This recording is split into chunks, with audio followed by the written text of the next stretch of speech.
By the way, this is with the disability that I have, the ADHD, which I actually think is a blessing. The worst thing you can do is make me watch all these amazing, incredible people do speech after speech. And inside, I'm literally having a panic attack because I know I'm going last, and there's no way to beat that. So, thank you. And before I go back to the speech that I wrote, I actually wanted to say something outside of the paper.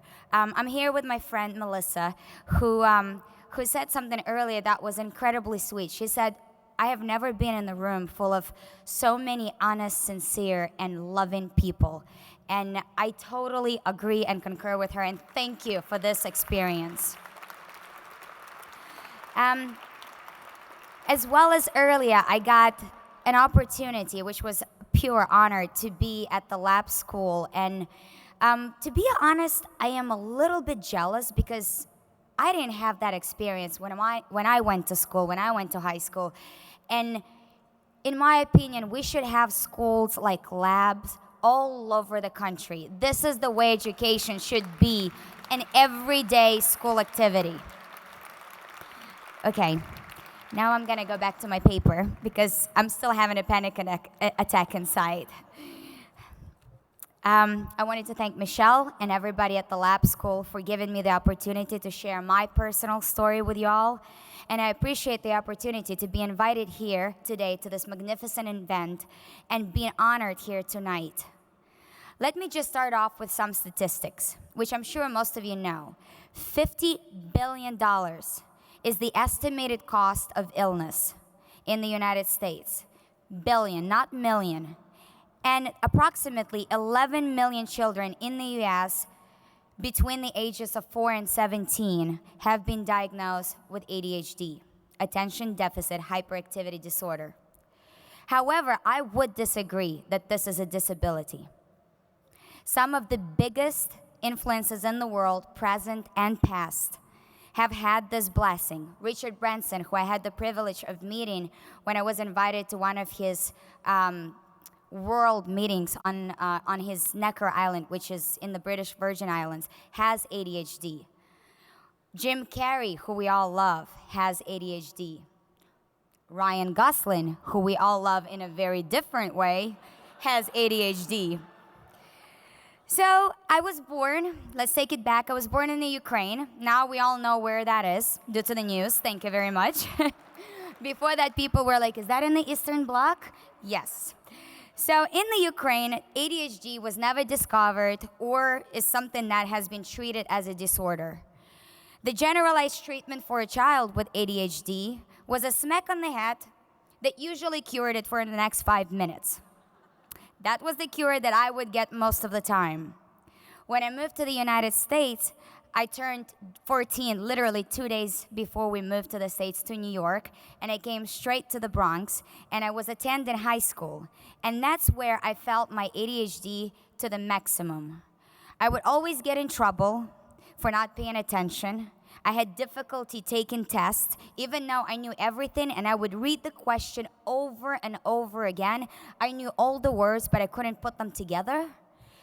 Time management was horrible. To this day, it still is, but I'm working at it every day. And sitting still was close to impossible. One of my school counselors suggested to my parents that I need to get tested. It was a devastating and life-turning moment when I heard the doctor say that I have attention deficit hyperactivity disorder. I knew that life was not going to be the same. I knew it was going to be difficult, and every single day was going to be a challenge. But what I didn't realize, that if there is a way for me to figure out how to control it, it was going to turn into one of my biggest blessings. I knew the strength of ADHD, the advantages were ability to work better under pressure, ability to turn chaos into order.